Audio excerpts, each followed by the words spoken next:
ఈరోజు తొలి ఏకాదశి పండుగ పర్వదినాన్ని పురస్కరించుకొని ఏకలవ్యుని యొక్క జయంతి కార్యక్రమం ఘనంగా నిర్వహించడం జరిగింది. ఈ కార్యక్రమానికి ముఖ్య అతిథిగా గౌరవ మాజీ మంత్రివర్యులు స్థానిక శాసనసభ్యులు పత్తిపాటి పుల్లారావు గారు వచ్చి ఏకలవ్యుని విగ్రహానికి పూలమాలలు ఇవ్వడమే కాకుండా మహా అన్నదాన కార్యక్రమాన్ని ప్రారంభించడం జరిగింది. ఈ సందర్భంగా వారికి తొలి ఏకాదశి శుభాకాంక్షలతో పాటు వారికి గిరిజన సంఘాల నుంచి ప్రత్యేకమైనటువంటి కృతజ్ఞత తెలియజేస్తూ ఉన్నాం.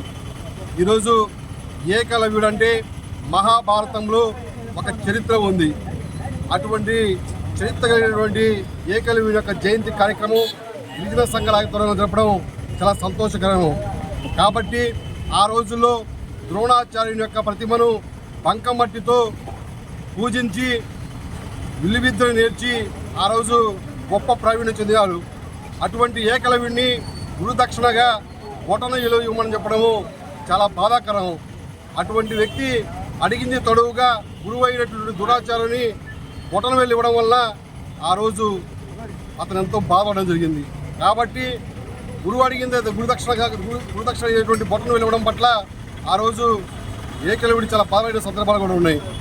అటువంటి గురుభక్తి చాటినటువంటి గొప్ప వ్యక్తిని స్మరించుకోవడం గిరిజన సంఘాల నుంచి వారికి మనం గిరిజన సంఘాల నుంచి ప్రత్యేకమైనటువంటి మేము కృతజ్ఞతలు ధన్యవాదాలు తెలియజేస్తూ ఉన్నాం. కాబట్టి రానున్నటువంటి రోజుల్లో ఇలాంటి కార్యక్రమం మరి ఎన్నో చేస్తామని చెప్పి తెలియజేస్తూ ఈ కార్యక్రమానికి వచ్చినటువంటి గిరిజన సంఘ నాయకులకి, ఇతర ప్రజా సంఘాల నాయకులకి, అలాగే ఎమ్మెల్యే పత్తిపాటి పుల్లారావు గారికి ప్రత్యేకమైనటువంటి ధన్యవాదాలు తెలియజేస్తూ ఉన్నాం.